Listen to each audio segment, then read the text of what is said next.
Gracia y paz, amados hermanos, del canal Testificando de mi Fe. Les habla su hermano en Cristo, Natanael Baloyes. Bienvenidos al repaso comentario día por día de la lección número 10. Vamos a orar para comenzar.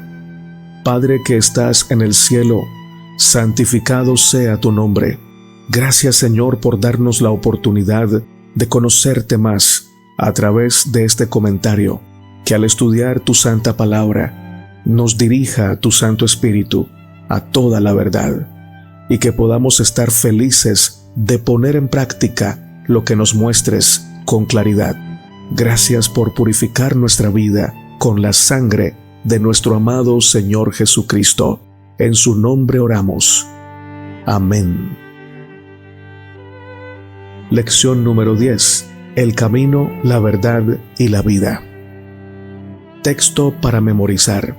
A Dios nadie lo vio jamás. El Hijo único, que es Dios, que está en el seno del Padre, Él lo dio a conocer. Juan 1:18.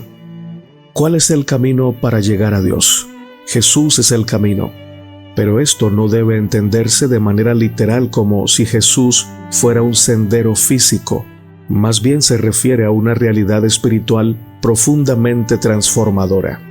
Jesús, siendo una persona real, es el medio por el cual la humanidad puede regresar a Dios. Él no solo muestra el camino, sino que es el camino en su esencia. Esto significa que la relación con Dios no se basa en ritos, lugares específicos o méritos humanos, sino en una conexión viva y personal con Cristo. La afirmación de que Jesús es el camino revela una verdad consoladora. El Padre nunca ha estado lejos. Desde la creación, Él ha deseado estar cerca de nosotros. El pecado nos separó de Dios, pero esa separación no fue una elección divina, sino humana. Aún así, el amor del Padre permaneció sin cambio alguno, permaneció inmutable.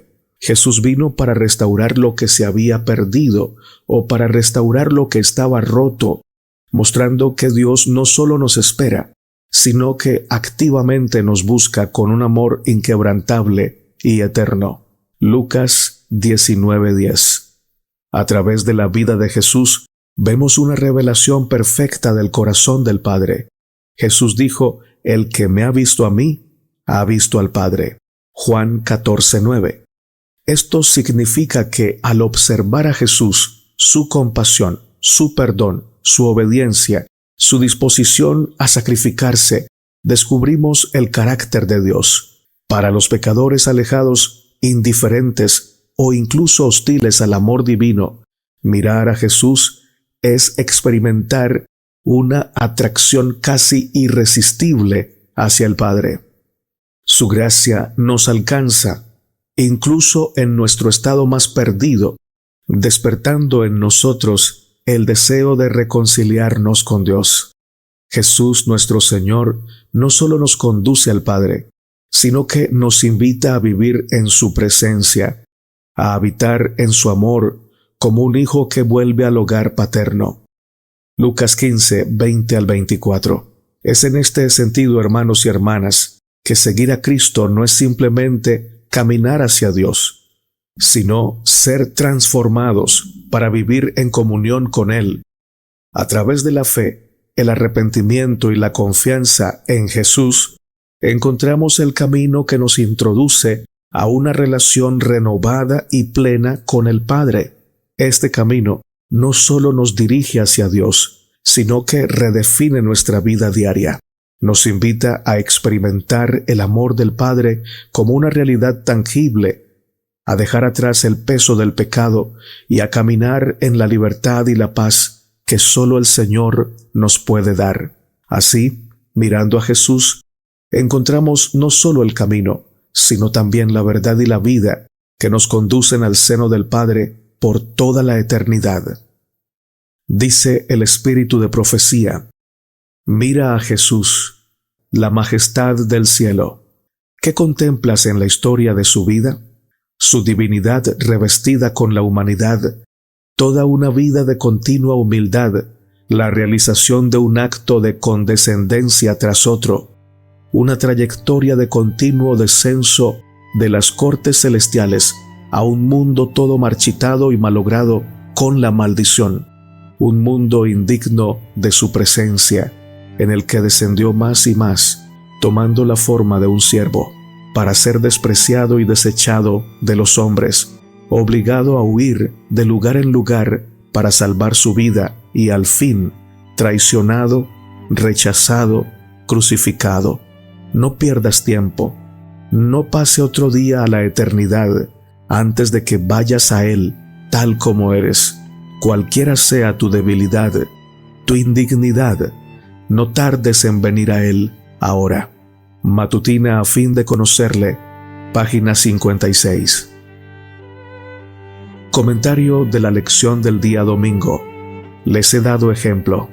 Juan 13, 15 al 17. Porque ejemplo os he dado, para que como yo os he hecho, vosotros también hagáis. De cierto os digo, el siervo no es mayor que su Señor, ni el enviado es mayor que el que le envió. Si sabéis estas cosas, bienaventurados seréis si las hiciereis. La palabra ejemplo significa un modelo digno de imitar, una referencia que guía nuestras acciones y decisiones. Jesús no solo nos mostró el camino, sino que vivió como el modelo perfecto de humildad y servicio, revelándonos la esencia misma del amor de Dios. El ejemplo de Cristo, al lavar los pies de sus discípulos, no fue solo un acto de cortesía, sino una lección de profunda transformación para nuestra comprensión del poder, la autoridad y la verdadera grandeza según Dios. Miren, hermanos y hermanas, en la Palestina del siglo I, lavar los pies era una práctica común debido a las condiciones del entorno. Las calles polvorientas, las sandalias abiertas y el calor del Medio Oriente hacían necesario este gesto antes de una comida. Sin embargo, esta tarea era considerada humillante y degradante, reservada exclusivamente para los esclavos más bajos o los siervos pagados. En un contexto donde la jerarquía y la dignidad personal eran altamente valoradas, nadie que tuviera una posición de respeto aceptaría realizar esta labor. A menudo, incluso los discípulos de un maestro respetado podían ofrecer este servicio, pero jamás el maestro mismo. Por eso, cuando Jesús se levantó durante la última cena, tomó una toalla y comenzó a lavar los pies de sus discípulos, rompió completamente las normas sociales y culturales de su tiempo. El acto de Jesús no solo desafió las expectativas humanas, sino que reveló algo profundo sobre el carácter de Dios. Filipenses 2, 6 al 7 lo expresa con claridad, el cual, siendo en forma de Dios, no estimó el ser igual a Dios como cosa a que aferrarse, sino que se despojó a sí mismo, tomando forma de siervo. La historia humana está llena de ejemplos de personas que, al obtener poder, lo utilizan para oprimir o humillar a los demás. Jesús, siendo el Todopoderoso, eligió el camino opuesto. Utilizó su poder para servir, no para dominar. Este acto redefine la grandeza. Ser grande es ser el primero en servir, no el primero en ser servido. Mateo 20, 26 al 28. Jesús no necesitaba lavar los pies de los discípulos para probar su autoridad. Ya era el Hijo de Dios. Sin embargo, lo hizo para demostrar que el amor genuino no conoce límites ni condiciones. Lavó incluso los pies de Judas, quien poco después lo traicionaría, mostrando que el amor de Dios no depende de la respuesta del ser humano, sino de su naturaleza perfecta y compasiva. Al lavar los pies de los discípulos, Jesús no solo limpió su suciedad física, sino que también les enseñó a purificar su orgullo y egoísmo. Nos recuerda que en el reino de Dios, el servicio es el camino a la verdadera exaltación. Lucas 14:11. Cuando los discípulos vieron a Jesús tomar la toalla y el balde, debieron sentirse avergonzados. Ninguno de ellos había considerado ni siquiera un poquito lavar los pies de su maestro, y mucho menos los pies de los demás. Todos estaban esperando ser servidos. Este acto confrontó su orgullo y les enseñó que el verdadero amor implica sacrificio y disposición a asumir las tareas más humildes. Jesús concluyó esta lección diciendo: «Pues si yo, el Señor y el Maestro, les he lavado los pies, también ustedes deben lavarse los pies unos a otros». Juan 13:14. Este llamado no se limita a un acto literal, sino que nos invita a vivir una vida de servicio, perdón y amor como el que Cristo nos enseñó. Que nadie te humille cuando eres el servidor. No pierdas el gozo de servir, aunque los demás no te sepan agradecer. Cuando sirves, te identificas con el más grande del universo, nuestro amado Salvador. Dice el Espíritu de Profecía: cuando Jesús se ciñó con una toalla para lavar el polvo de sus pies, deseó por este mismo acto lavar el enajenamiento, los celos y el orgullo de sus corazones. Esto era mucho más importante que lavar sus polvorientos pies. Con el espíritu que entonces manifestaban, ninguno de ellos estaba preparado para tener comunión con Cristo. Hasta que fuesen puestos en un estado de humildad y amor, no estaban preparados para participar en la cena pascual o del servicio recordativo que Cristo estaba por instituir. Sus corazones debían ser limpiados. El orgullo y el egoísmo crean disensión y odio, pero Jesús se los quitó al lavarles los pies. El deseado de todas las gentes, página 603. Comentario de la lección del día lunes. Ciertamente volveré. Juan 14, 1 al 3 dice: «No se turbe vuestro corazón. Creéis en Dios, creed también en mí. En la casa de mi Padre muchas moradas hay. Si así no fuera, yo os lo hubiera dicho. Voy pues a preparar lugar para vosotros, y si me fuere y os preparare lugar, vendré otra vez y os tomaré a mí mismo, para que donde yo estoy, vosotros también estéis». Mis hermanos y mis hermanas, este pasaje es parte del discurso de despedida de Jesús, que se encuentra entre los capítulos 13 al 17 de Juan, y fue pronunciado en el aposento alto durante la última semana. Jesús acababa de anunciar su inminente partida, Juan 13:33, y predijo que uno de sus discípulos lo traicionaría, Juan 13:21, y que Pedro lo negaría, Juan 13:38. Estas declaraciones dejaron a sus discípulos consternados, inseguros y llenos de temor.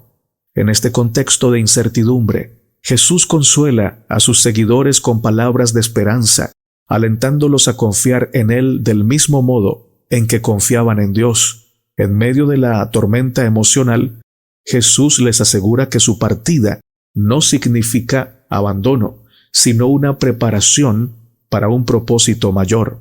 Los discípulos, judíos devotos, creían en Dios, pero ahora Jesús les pide que también confíen plenamente en Él como el Hijo de Dios. Este llamado no era fácil, ya que estaban enfrentando el aparente fracaso de su expectativa de un Mesías político que restauraría el reino de Israel.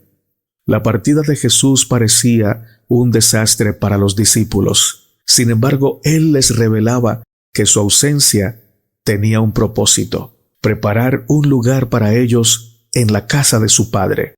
En términos judíos, la casa del Padre evocaba el templo como lugar de comunión con Dios. Jesús ahora redefine este concepto, refiriéndose a la morada celestial, donde los creyentes estarán en plena comunión con el Padre. Jesús les asegura que su partida no es definitiva. Su promesa de regresar para llevarlos consigo es una garantía de que su relación con ellos no terminará. Esto les daba un motivo de esperanza, asegurándoles que la separación sería temporal. Ahora, preguntémonos esto que es muy importante. ¿Qué quería Jesús que los discípulos comprendieran cuando les dijo que volvería pronto, que iría al Padre y que habían muchas moradas para ellos. Jesús deseaba que los discípulos comprendieran que confiar en Él era equivalente a confiar en Dios. Su identidad como el Hijo y su misión redentora no debían ser motivo de duda, sino de certeza y de fe. Jesús no minimizaba las pruebas que sabía que sus discípulos iban a enfrentar, pero les ofrece una visión más amplia. Su partida no es un abandono, sino parte de un plan mayor que incluye preparar morada para ellos en la eternidad con Dios. También quiere enseñarles acerca de que la salvación no es solamente un cambio de lugar, sino una relación restaurada con Dios en plenitud. Juan 14, 1-3 es un pasaje lleno de esperanza, donde Jesús ofrece consuelo a sus discípulos en un momento de crisis. Este pasaje nos invita a confiar plenamente en el Señor, a vivir con la esperanza de su regreso y a encontrar paz en la certeza de que nuestra vida tiene un propósito eterno. Así como los discípulos fueron llamados a superar sus miedos y dudas con fe, nosotros también somos llamados a vivir con confianza en el amor, la fidelidad y la promesa de Cristo. La primera venida de Cristo fue prometida.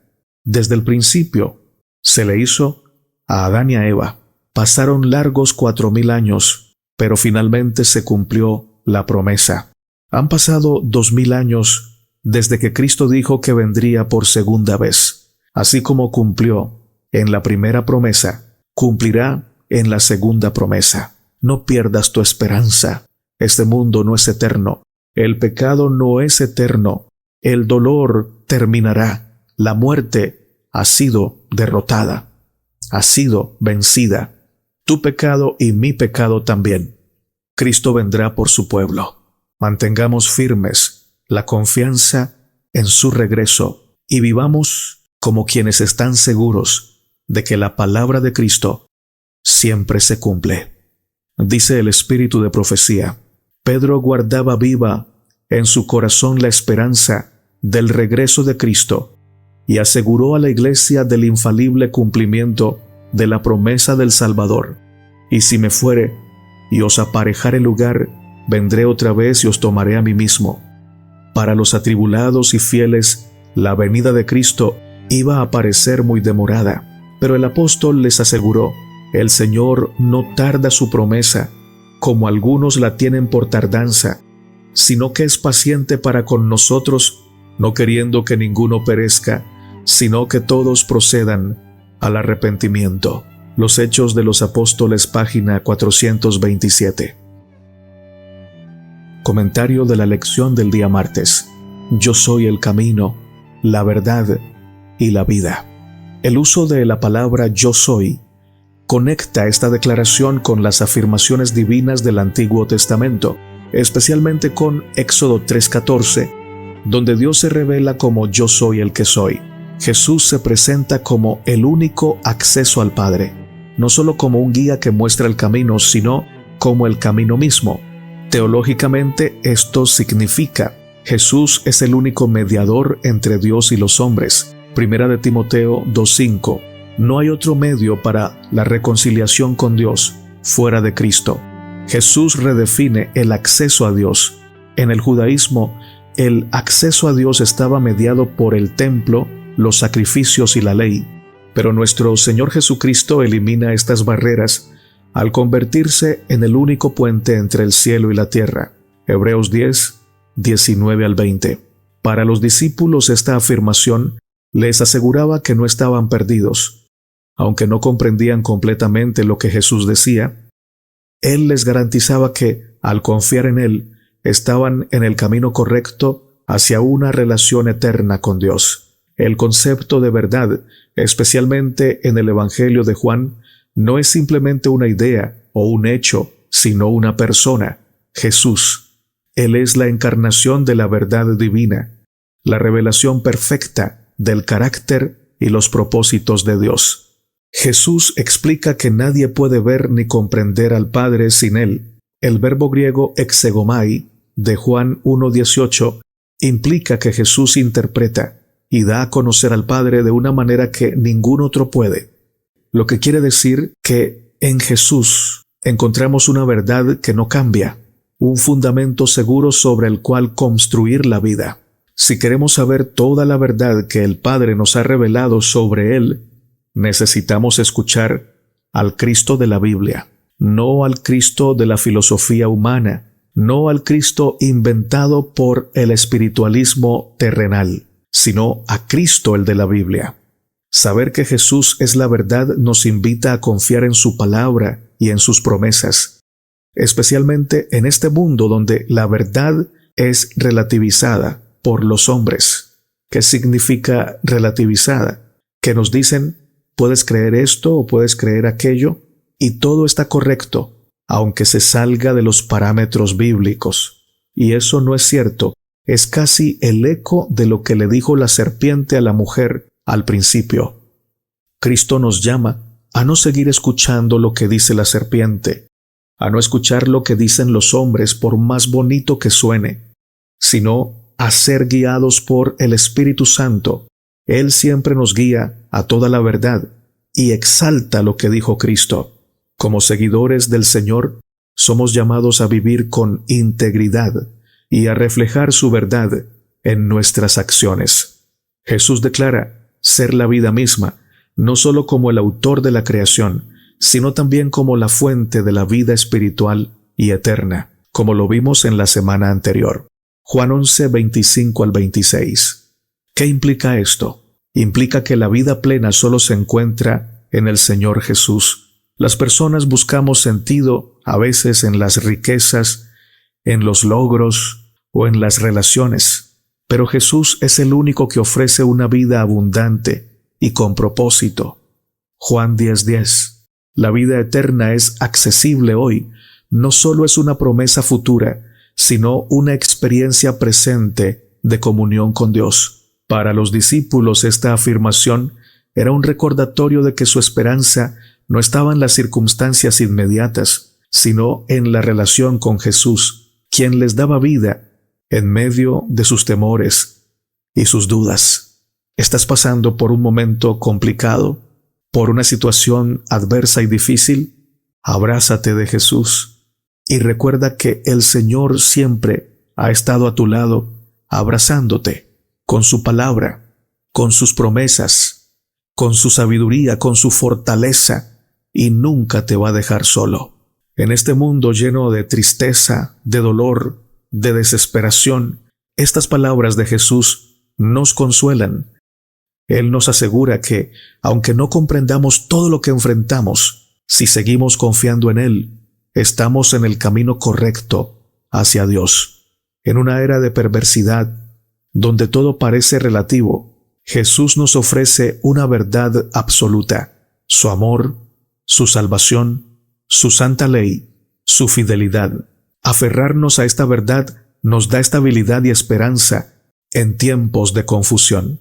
Reconocer a Jesús como la vida nos invita a abandonar lo que, siendo temporal y vano, se interpone entre Dios y nosotros para vivir con propósito, reflejando su amor y compartiendo su mensaje con un mundo necesitado. El espíritu de profecía nos dice: cuando Jesús dijo, «Yo soy el camino, la verdad y la vida», pronunció una verdad de significado admirable. La transgresión del hombre había separado a la tierra del cielo, y el hombre finito del Dios infinito. Jesús salvó ese abismo e hizo un camino para que el hombre fuera a Dios. Matutina a fin de conocerle, página 82. Comentario de la lección del día miércoles. Yo soy la verdad. En Juan 8:12 Jesús declara: Yo soy la luz del mundo. El que me sigue no andará en tinieblas, sino que tendrá la luz de la vida. Esta afirmación establece que la verdad, personificada en Cristo, tiene un efecto transformador, ilumina, revela y guía. Así como el sol no solo ilumina el mundo, sino que también permite que todo lo demás sea visible, Jesús nos capacita para entender la realidad, discernir el propósito divino y vivir con sentido.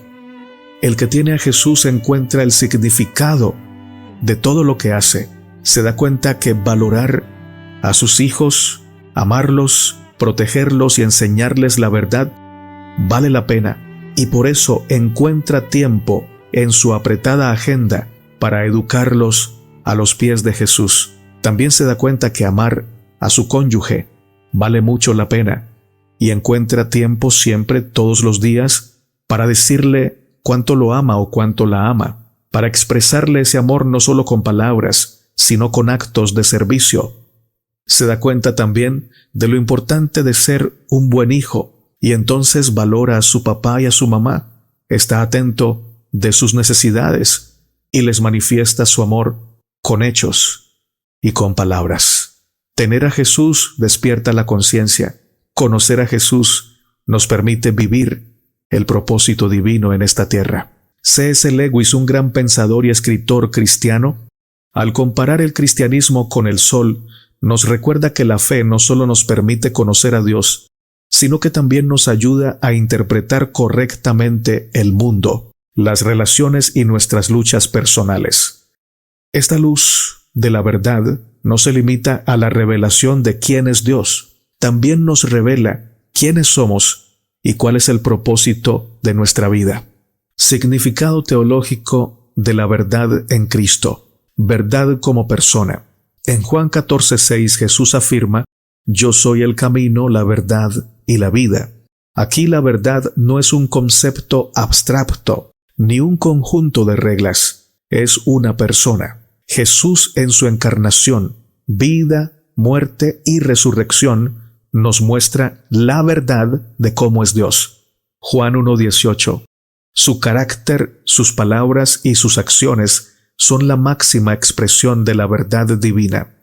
El Señor no solo ilumina quién es Dios, sino también quiénes somos nosotros. En la luz de Cristo vemos nuestras faltas, nuestra necesidad de gracia y de perdón, el increíble amor de Dios que busca restaurarnos. Esta verdad transforma nuestra relación con Dios y nos libera de las cadenas del pecado.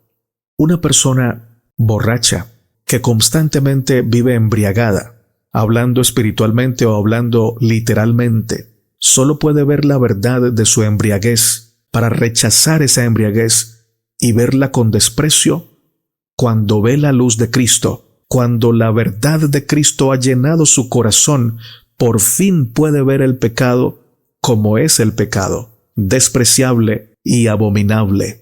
Necesitamos ver la verdad de Cristo todos los días para poder ver lo aborrecible de nuestro mal carácter, de nuestro mal genio, de nuestra impaciencia, de nuestros vicios. Solo una revelación de la verdad de Dios nos capacita para ver el pecado como es y despreciarlo, ya que aprendemos a amar y a apreciar la santidad de Cristo. Así como el sol marca el rumbo del día, Jesús nos guía hacia una vida plena y eterna. Su palabra es la lámpara a nuestros pies y luz en nuestro camino.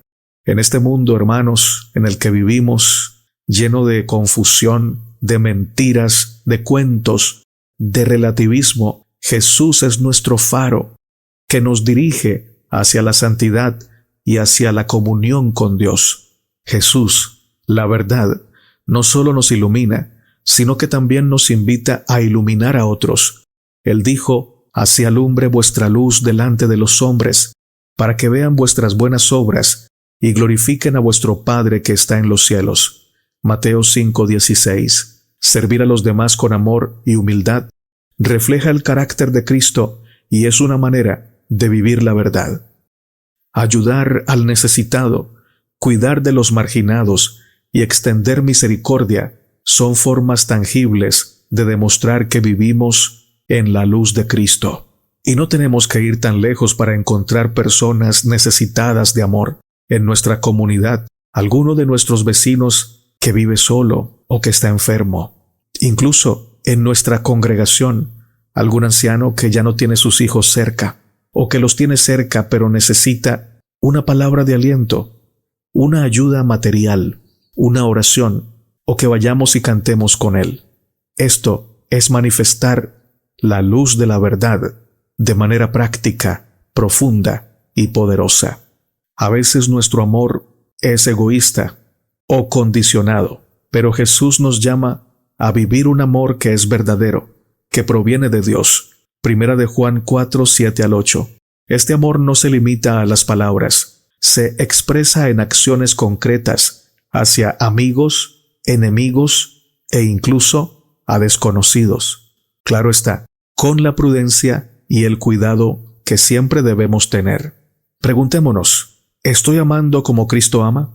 ¿Pueden otros ver la luz de su verdad en nuestra manera de tratar a las personas? Vivir en la verdad significa apartarse de las tinieblas del pecado y caminar en comunión con Dios. Todo esto se logra por la gracia de Cristo, no por nuestra fuerza. La santidad no es perfección, en nuestro caso, sino un compromiso constante de seguir a Jesús y permitir que su luz transforme nuestras vidas. Como dice Primera de Pedro 1:16, sed santos, porque yo soy santo. A nuestro corazón, a nuestra mente, Jesús se presenta como la verdad que nunca cambia, la luz que nunca se apaga y el amor que nunca falla. Su invitación es clara. Acercarse a Él es dejar atrás las tinieblas del temor, la tristeza y la frustración para vivir en su luz. Al reflexionar en la verdad de Cristo, somos confrontados con su amor incondicional. Él no solo nos revela la profundidad de nuestra necesidad, sino también la grandeza de su gracia. Saber que somos amados por un Dios que es la verdad nos da fuerza para enfrentar los desafíos de la vida un día a la vez, pero con mucha fe. El espíritu de profecía dice, Cristo, mediante su relación con los seres humanos, puso al hombre más cerca de Dios todavía. Revistió su naturaleza divina con el manto de la humanidad y demostró ante el universo celestial, ante los mundos no caídos, cuánto ama Dios a los hijos de los hombres. El don de Dios en favor del hombre excede a todo cálculo. Nada se escatimó. Dios no podía permitir que se dijera que podía haber hecho algo más, que podía revelar a la humanidad un amor mayor.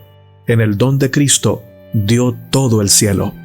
La maravillosa gracia de Dios, página 53. Comentario de la lección del día jueves, las Escrituras y la verdad. Antes de seguir adelante, si han llegado hasta este momento, los invito a darle me gusta, a suscribirse a este canal y a compartir este mensaje con sus contactos. Juan 5, 38 al 40 nos dice, ni tenéis su palabra morando en vosotros, porque a quien él envió, vosotros no creéis. Escudriñad las Escrituras, porque a vosotros os parece que en ellas tenéis la vida eterna, y ellas son las que dan testimonio de mí, y no queréis venir a mí para que tengáis vida. Creer en el Dios de la Biblia implica creer en la autoridad y la relevancia de la Escritura. Y es que la Biblia no es simplemente un libro antiguo, lleno de relatos, poesía y enseñanzas. Es la revelación de Dios mismo a la humanidad.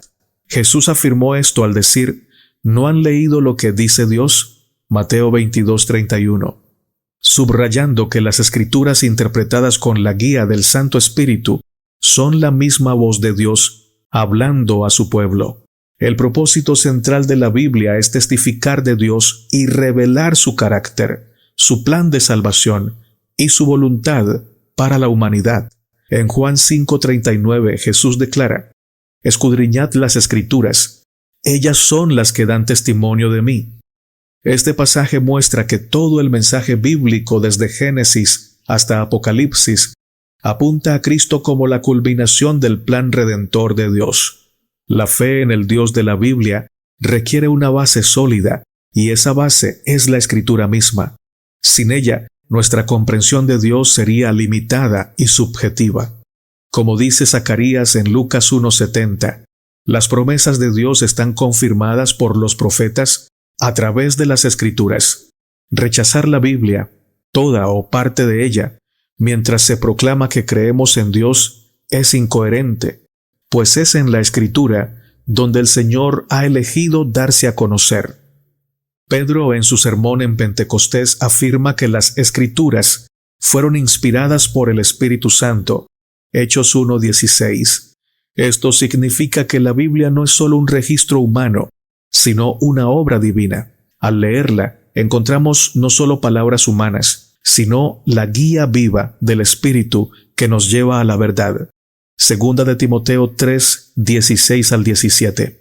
Creer en el Dios de la Biblia implica creer en la autoridad y la relevancia de la Escritura. La Biblia no es solamente un libro antiguo al que debamos respetar porque tiene poesía especial o enseñanzas especiales. La Biblia es más que eso. Es la revelación de Dios mismo a la humanidad. Jesús afirmó esto al decir que la Biblia habla de Él, que Moisés escribió de Él, lo que implica que todo lo que dice el Antiguo Testamento, lo que dijeron los profetas, habla de Cristo, y Cristo es la revelación de Dios. Por otro lado, aunque la Biblia no es un manual científico, ofrece algo que la ciencia nunca podrá proporcionar: el propósito y el significado de la existencia. Responde preguntas que van más allá del alcance empírico. ¿Quién es Dios? La Biblia describe a Dios como nuestro Creador, nuestro Redentor y nuestro Sustentador. Génesis 1:1, Colosenses 1:16. Sin la Biblia, nuestra idea de Dios sería vaga o influenciada por el paganismo o por nuestra conciencia, que no es del todo confiable, a menos que esté santificada por la palabra y por el Espíritu. También responde quiénes somos. La Biblia enseña que somos creados a imagen de Dios, con dignidad y propósito, pero también que hemos caído en pecado y que necesitamos redención. Génesis 1:27, Romanos 3:23. La Biblia responde qué significa la vida. Nos revela que el propósito de la vida es conocer a Dios, glorificarlo y disfrutar de una relación eterna con Él. Juan 17:3. Así pues, la Biblia es la revelación de Dios que da sentido a nuestra existencia. Si la leemos, claro está. Si no la leemos, tendremos un tesoro en casa que estaremos despreciando, y tendrá consecuencias eternas el despreciar la palabra de Dios. Sin ella, viviríamos en tinieblas, ignorando el carácter de Dios, el propósito de nuestra vida y el futuro que Él ha prometido. Creer en el Dios de la Biblia sin aceptar su palabra es como intentar comprender el universo sin luz, o intentar comprender el universo sin tener existencia. Para poder comenzar a comprender el universo, primero debemos vivir. La Escritura ilumina, guía y transforma. Es el fundamento sobre el cual edificamos nuestra fe y la herramienta que Dios usa para llevarnos a Él. Vivir en su verdad nos capacita para enfrentar el mundo con esperanza, valor y propósito eterno. Dice la hermana Elena de White, en cada época hay un nuevo desarrollo de la verdad, un mensaje de Dios al pueblo de esa generación. Las viejas verdades son todas esenciales. La nueva verdad no es independiente de la vieja, sino un desarrollo de ella. Es únicamente comprendiendo las viejas verdades como podemos entender las nuevas. Cuando Cristo deseó revelar a sus discípulos la verdad de su resurrección, comenzó desde Moisés y de todos los profetas, y les declaraba en todas las Escrituras lo que de él decían. Lucas 24:27. Pero es la luz que brilla en el nuevo desarrollo de la verdad la que glorifica lo viejo. Matutina Exaltada Jesús, página 300. Comentario de la lección del día viernes. Para estudiar y meditar. Hay una pregunta en la lección del día viernes en la cual vamos a basar nuestra reflexión final. La pregunta dice: piensa en la caída de Lucifer, un ser perfecto, con tanto conocimiento intelectual acerca de quién y cómo es Dios. Sin embargo, se rebeló contra la deidad a pesar de todo ese conocimiento. ¿Qué nos dice esto acerca del libre albedrío y de por qué debemos en todo momento elegir someter nuestra voluntad a Dios? La caída de Lucifer, descrita principalmente en Isaías 14, 12 al 15 y Ezequiel 28, 12 al 17, plantea profundas cuestiones sobre el libre albedrío y la relación entre la creación y el Creador. Lucifer, creado como un ser perfecto, lleno de sabiduría y hermosura. Ocupaba una posición exaltada en el cielo como querubín protector. A pesar de su proximidad a Dios y de su conocimiento íntimo de su carácter, eligió rebelarse. Esta rebelión no fue causada por un defecto en su creación, ni por una falta en el carácter de Dios, sino por el abuso de su libre albedrío, un don divino otorgado a todos los seres morales. Este suceso revela que incluso en un entorno perfecto, la libertad implica la posibilidad de desviarse de la voluntad divina. El libre albedrío es la capacidad de elegir, una expresión del amor y respeto de Dios hacia sus criaturas. Dios no creó robots, sino seres capaces de amarlo voluntariamente. Sin esta libertad, el amor y la obediencia no tendrían significado. La libertad incluye la posibilidad de que la criatura rechace a su creador. No es lo que quiere Dios, pero si la criatura lo quiere, Dios no la obligará a lo contrario.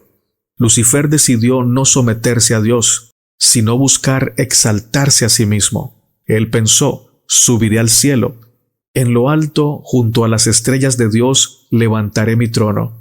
Isaías 14:13.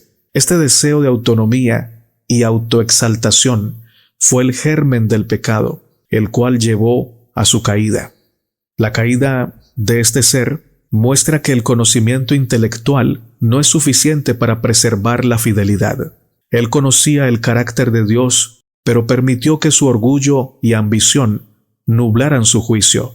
Esto subraya que la lealtad a Dios no es un evento único, sino una elección diaria de someternos a su voluntad.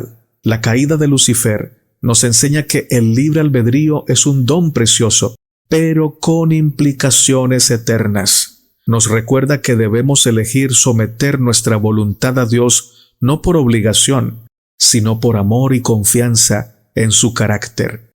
Al hacerlo, encontramos verdadera libertad y protección contra el orgullo y la rebelión. Ciertamente estamos rodeados de tentaciones y autosuficiencia, pero el sometimiento a Dios nos asegura caminar en la luz de su verdad y experimentar la plenitud de una vida guiada por su amor. Mis hermanos, al llegar al final, pidámosle al Señor que despierte nuestra conciencia. En cualquier momento llega la muerte. No tenemos comprada nuestra vida.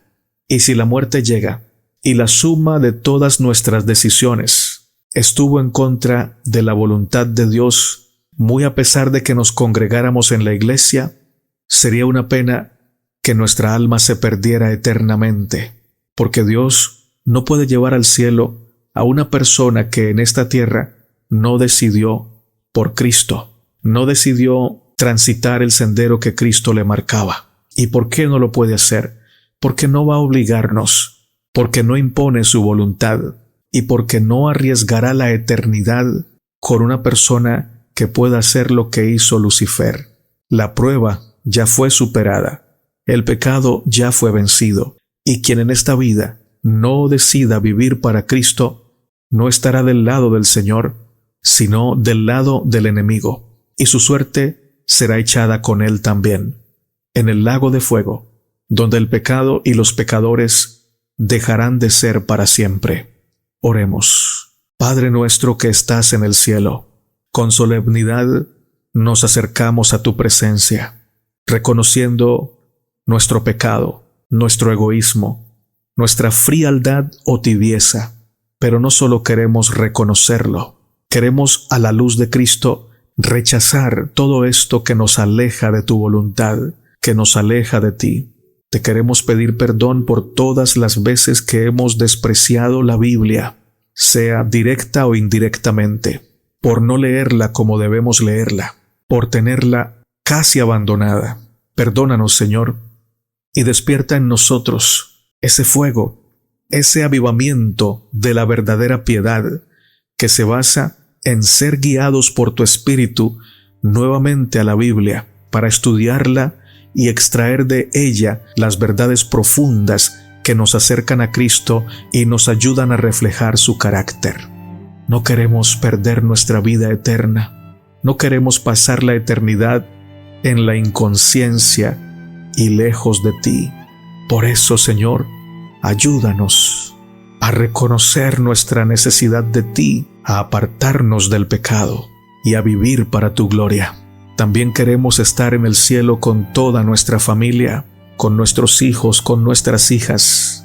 Señor, salva a nuestros hijos por tu poder, por tu misericordia. Salva, Señor, a nuestros cónyuges, a nuestros padres, a nuestras madres. Ayúdanos a ser instrumentos tuyos para llevar el mensaje de salvación con poder y glorificar tu nombre. Gracias por sanarnos de nuestras enfermedades. Gracias por proveer lo necesario para sustentarnos en este mundo y que nos alcance también para ayudar a otros. Gracias por el trabajo que nos das y gracias por la fe que aumenta en nuestro corazón, por tu gracia y por lo que leemos en la Biblia y el espíritu de profecía. Oramos en el nombre de Jesús. Amén, Señor. Mi querido hermano, mi querida hermana, eres muy amado y muy amada por el Señor. Maranata, que nuestro Señor Jesucristo venga pronto.